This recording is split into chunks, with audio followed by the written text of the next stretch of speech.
पर एक परिवार का हिस्सा होने के बाद ये कहना कि वो मेरा खून नहीं है, हमारे खून में फ़र्क है।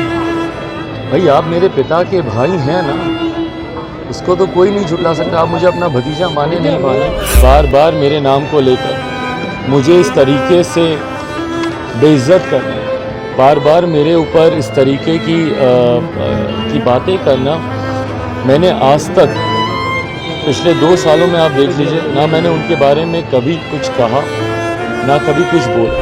पापा के जाने के बाद परिवार के सबसे बड़े वही थे।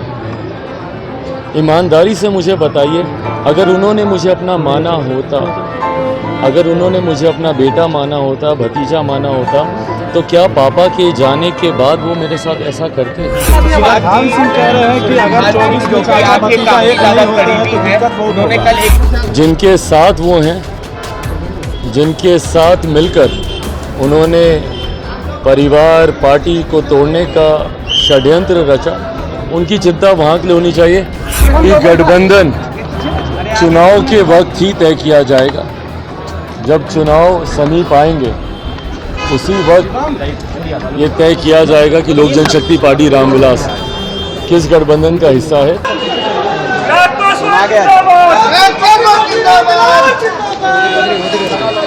महागठबंधन से आपको ऑफर आ रहा है, लगातार महागठबंधन से आपको ऑफर मिल रहा है कि चिराग पासवान हमारे साथ आ जाए।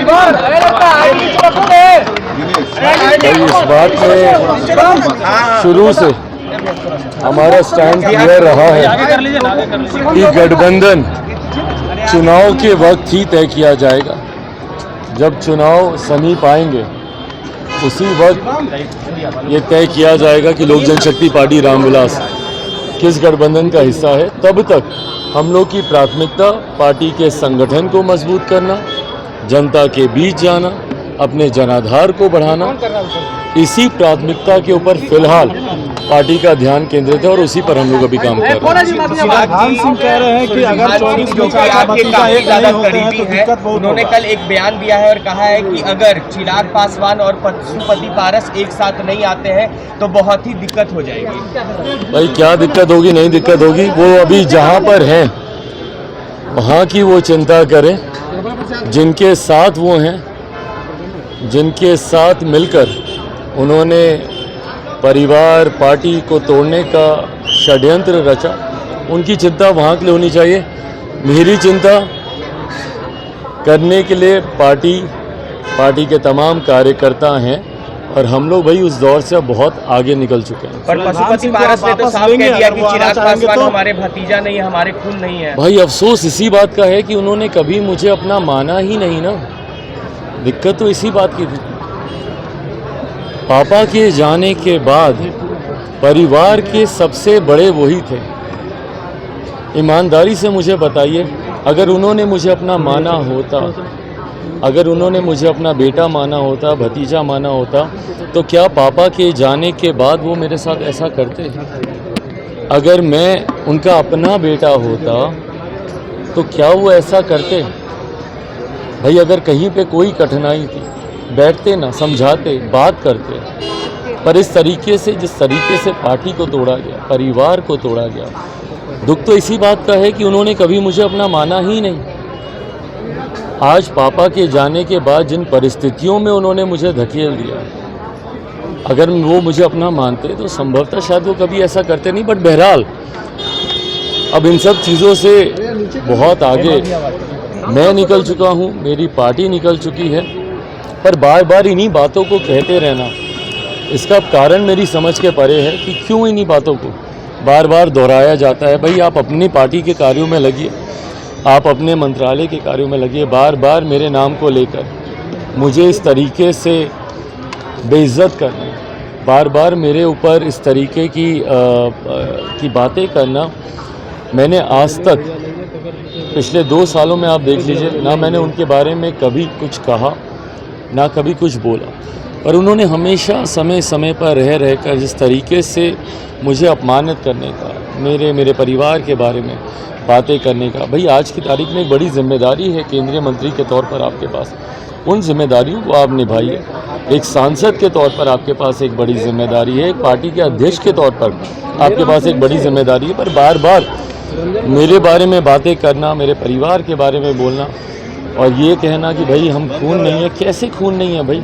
आप नहीं मानिए अलग बात है, आप नहीं मानिए अलग बात है, पर एक परिवार का हिस्सा होने के बाद ये कहना कि वो मेरा खून नहीं है, हमारे खून में फ़र्क है। भाई आप मेरे पिता के भाई हैं ना, इसको तो कोई नहीं झुटला सकता। आप मुझे अपना भतीजा माने नहीं माने, पर आप मेरे पिता आदरणीय रामविलास पासवान जी के भाई हैं और इस तरीके से कहना कि वो मेरा खून नहीं है, मैं उससे अपना भतीजा नहीं मानता, गलत है। पर ठीक है, नीतीश कुमार एक बार फिर से दिल्ली में हैं और विपक्ष के तमाम बड़े नेताओं से मुलाकात भी करेंगे। करें, अच्छी बात है, अच्छी बात है। ये प्रयास वो कई बार पहले कर चुके हैं। देखिए इस बात को स्पष्ट मैं पहले भी कर चुका हूँ मुख्यमंत्री नीतीश कुमार जी से, विपक्ष एकजुट हो जाए यह असंभव है। वैसे भी विपक्षी एकता अपने में एक बहुत बड़ा भ्रम है भाई। आज की तारीख में किसी विषय पर पूरा विपक्ष एकजुट हो जाए यह हुआ नहीं है। 2014 में भी इन लोगों ने करने का प्रयास किया, 19 में भी करने का प्रयास किया, पुनः ये 24 में भी करने का ये प्रयास कर रहे हैं, ये होगा नहीं। और ऐसे में मुख्यमंत्री नीतीश कुमार जी से तो ये असंभव है भैया। हम बार बार कह चुके हैं कि कई ऐसे वरिष्ठ बड़े नेता हैं विपक्ष में जिनकी पार्टी बड़ी है, जिनका दल बड़ा है, ऐसे में कोई 40 विधायक वाले को अपना नेता माने, ये होगा नहीं। और दूसरा, किस मॉडल के साथ वो जा रहे हैं? बिहार में आज की तारीख में जो परिस्थिति है, जलते हुए बिहार को छोड़कर अपने प्रधानमंत्री बनने के ख्वाब को वो पूरा करने गए।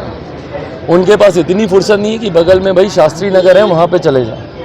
वहाँ पे लोग किस बदहाली में जी रहे हैं उनको देखने की फुर्सत मुख्यमंत्री नीतीश कुमार जी के पास नहीं है। पर अपने प्रधानमंत्री बनने के सपने को पूरा करने के लिए यहाँ पर लोगों को जलता हुआ छोड़कर वो दिल्ली भागे गए। तो ये प्राथमिकता इनकी दर्शाती है, ये दर्शाता है कि मुख्यमंत्री नीतीश कुमार जी के सामने उनकी व्यक्तिगत महत्वाकांक्षाओं के अलावा बिहार या बिहारियों की उम्मीद पर खड़ा उतरना कोई मायने नहीं रखता।